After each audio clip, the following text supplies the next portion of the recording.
me was when they were sorting out the meals, they were working, the women were working. There's a sign that shows that a member of the army is no longer alive. So this woman just throws the coins carelessly into a bowl, like she didn't revere those coins, knowing that it represented the fact that the owner of that letter was dead. So she didn't treat it with respect. And then Lena, who is mourning the death of Abraham, spoke out and she said, why not treat these coins with some respect? You know what it signifies, you know what it symbolizes. So treat it with respect. But she poured out her emotions. It was very, very emotional. That part really got me because the emotions that scene carried will get to an average person. And in things like that, yes, I'm the average person. I didn't know when I started to tear up. So that movie got me very emotional at that point. Welcome to my channel.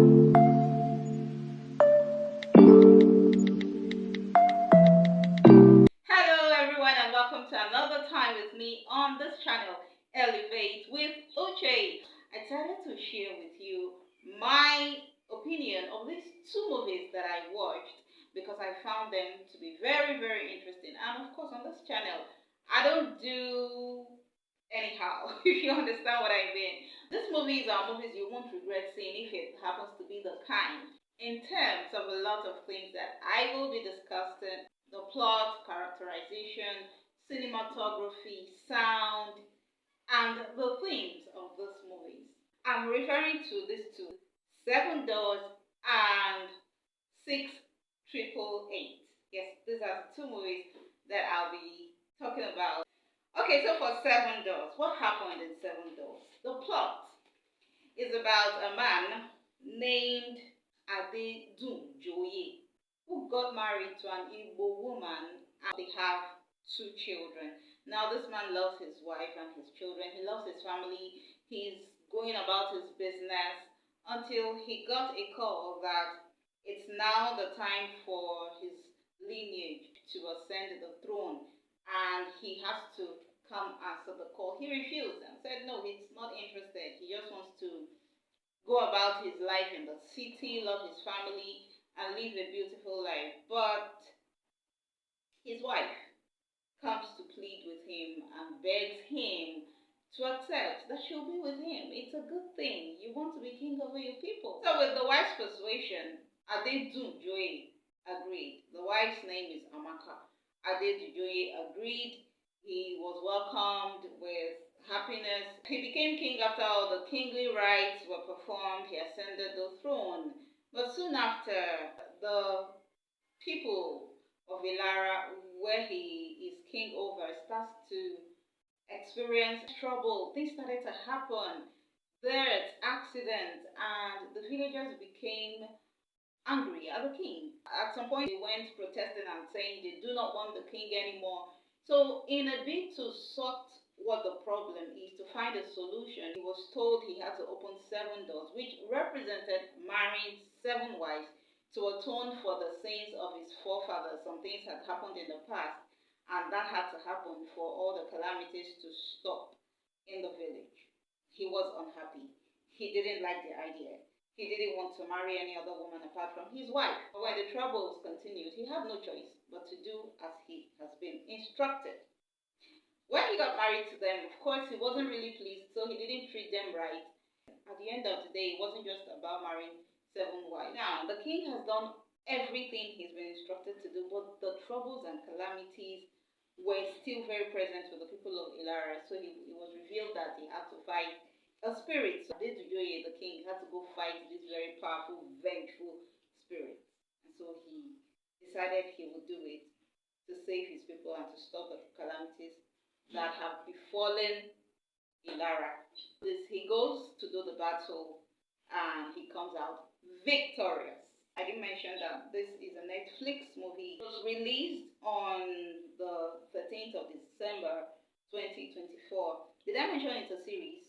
It has 6 episodes of about 40 minutes plus. Now for the characterization. We have Femi Adebayo, who played the role of King Adedunjoye, Chioma Chukwuka Bota as Amaka, the king's wife, Kola Ajayemi Olamide Bakari Aliu Gafar, Jude Kuchoko, and many other members of the cast who really brought their A game to the set of this movie. I think everyone embodied their roles well. What do we have to say about cinematography? It was beautiful. It was the sound effect, the editing. It was, there's this scene that stood out for me. There's a scene, the scene of the accident, an accident that had timbers, that had a lorry, or is it a trailer filled with logs, with wood, with heavy wood, and this one collided with a passenger bus, and it was so beautiful to behold. It's such an irony. It was an accident, a very fatal one, but because it was so beautifully executed, you could see the professionalism of the cinematographer or of cinematography and editing working together to give us a beautiful watching experience. I loved it. But in general, cinematography was good. It embodied the setting of the movie. It wasn't set in modern day Nigeria. It was set in the past, maybe the 60s or thereabout. And you could see that this was played out very well. It was considered in the movie, and it said songs from that time were played, the fashion sense as well. Even the decor of the King's Palace, you could tell it wasn't modern day Nigeria, but you could still see the affluence of the time at play. There are subplots that I'm not going to be going into. This is the main plot of Seven Doors and how the name of the movie came about. So if you're into Nigerian movies, you want to enjoy beautiful storytelling, beautiful cinematography, beautiful dialogue, yes, I would recommend that you take time out to watch Seven Doors on Netflix. I loved it. I hope that you do. But I keep adding that it has to be your kind of movie. Yes, because you might like a movie and I won't because it's not my kind of movie, not because the quality is low. Seven Doors was directed by Femi Adebayo Tijani, and Tope Adebayo. You begin to wonder if they're all siblings, but there's an Adebayo in all of the names. A maturity rating on Netflix 16 plus. Genre drama, Nollywood, and this show is imaginative and heartfelt. That is what we have on the ratings of Netflix. So we move now to the next movie that I have for you today, which is 6 888. So what happened in 6 888? In the 1940s during World War II, hands were needed in the war. Now that's the setting. That's what we're introduced to. We then have two young people, Lena and Abraham, whose romantic relationship was beginning to bud, but there was a challenge. Lena is a black woman, while Abraham is a white guy. Of course, it already had challenges. Lena's mother wasn't too supportive, but Lena and Abraham were obviously beginning to fall in love. However, Abraham was to join the war. He enlisted in the army, so he was about to join the war. Before leaving, he told Lena to wait for him. Lena was all ears. She chose to wait. It was war. He became a casualty. He lost his life.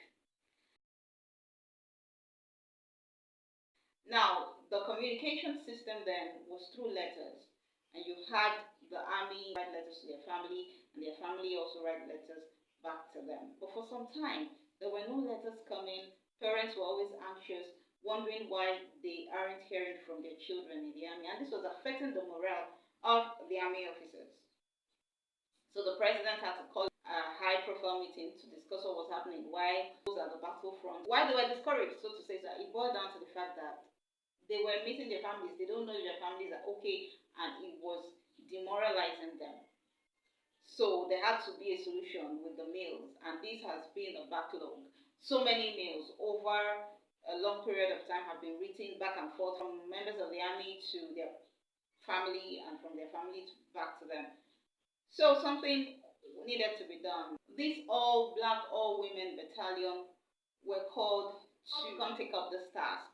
This all female, all black battalion needed to prove themselves. Some of the members of the army, the superiors, the males, did not even believe in this all female battalion. They were like, what can you do? So one of the things they were told to do was march right after alighting from the ship. They did that. It was obvious they knew what they were doing. So they got to work, obviously, and it was difficult at first because there were a lot of errors and that would have derailed them. They continued and figured out how to make this task doable and possible. And somehow, in 90 days, or even in less than 90 days, they were able to send millions of letters to families and the armies as well. The members of the army got letters from their families and vice versa. One of the high points of that movie for me was when they were sorting out the mails, they were working, the women were working. There's a sign that shows that a member of the army is no longer alive. So this woman just throws the coins carelessly into a bowl, like she didn't revere those coins, knowing that it represented the fact that the owner of that letter was dead. So she didn't treat it with respect. And then Lena, who is mourning the death of Abraham, spoke out and she said, why not treat these coins with some respect? You know what it signifies, you know what it symbolizes. So treat it with respect. When she poured out her emotions, it was very, very emotional. That part really got me because the emotions that scene carried will get to an average person. And in things like that, yes, I'm the average person. I didn't know when I started to tear up. So that movie got me very emotional at that point. Luckily, Lena, while sorting the letters, had friends who encouraged her after that emotional outburst. She went to the bathroom to cry. Her friends followed her and told her that they will also be on the lookout for Abraham's letter while they sought the mails. Fortunately, one of them found the letter, called her, gave it to her. She wasn't able to open the letter until after the burial of two of the members of the battalion who had lost their lives in an accident. So after the burial, the mayor called Lena to search for the grave, that if she knows the grave, the number of Abraham, something by which armies identified the right, if she had the right information, number and all of that, she can find where Abraham was buried. And that was exactly what happened. He found where he was buried and he cried, mourned him, saluted, and left. You know, there's now that knowing that, okay, it's closure for me. I know you're dead and I've made peace with that. It was at that point that Lena was able to open the letter to mourn him and left with another guy who had started to show interest in her. They got married later. So the crux of this movie, of the plot, is that in spite of not believing in this battalion of women, all black, all women battalion, went far and beyond to prove that they were capable and they did a fantastic job. The 6888 was directed by Tyler Perry, writer was Tyler Perry, maturity rating 13 plus, so it's a good movie that you can even watch with your kids, although there's violence, but is it so pronounced? Not too pronounced. You only see it maybe at the beginning of the movie. The genre, military movie, drama, based on real life. Yes, that's another very important point not to forget. It was based on real life, and of course, the movie addressed social issues. This movie is inspiring, very inspiring. It is emotional. Oh God, it is, and it is heartfelt as well. Okay, so the 6888 features Kerry Washington, Ebony Obsidian, me, Leona Jackson, Kylie Jefferson, Sarah Jeffrey, Oprah Winfrey, and others. I can't list all the names, but everyone who played a role did a fantastic job as well. I enjoyed the movie so much, so much. So these are the two movies that I have watched this holiday season, and I'm also bringing to your notice just in case you're wondering, should I not? Okay, so you've watched what I have to say about it. Make up your mind. But for anyone who will, I believe you're going to enjoy this movie. And on that very fun note, I've come to the end of today's video. Thank you so much for watching and sticking with me since I started being a lot more consistent on this channel. Please, as usual, don't forget to like if you enjoyed this. Do me the honors and like, comment, share if you can. That is how we keep at it right here on this platform. My name is Uchechi. If I didn't say that at the beginning, everybody with Uchechi. Yes, my name is Uchechi. See you in 2025.